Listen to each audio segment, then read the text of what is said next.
guys, these are the ingredients that you need to make fish in coconut gravy with bird's eye chilies, or in Malay we call it Ikan Masak Lemak Cili. Firstly, I put some chilies and turmeric in the blender. Then I add some water, blend and transfer them to a pot. Put a fresh lemongrass, Garcinia Slices, coconut milk, and stir them.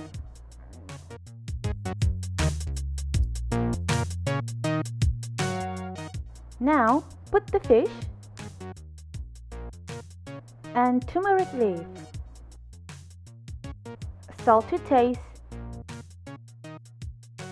and it's ready. Bolehlah makan bersama keluarga.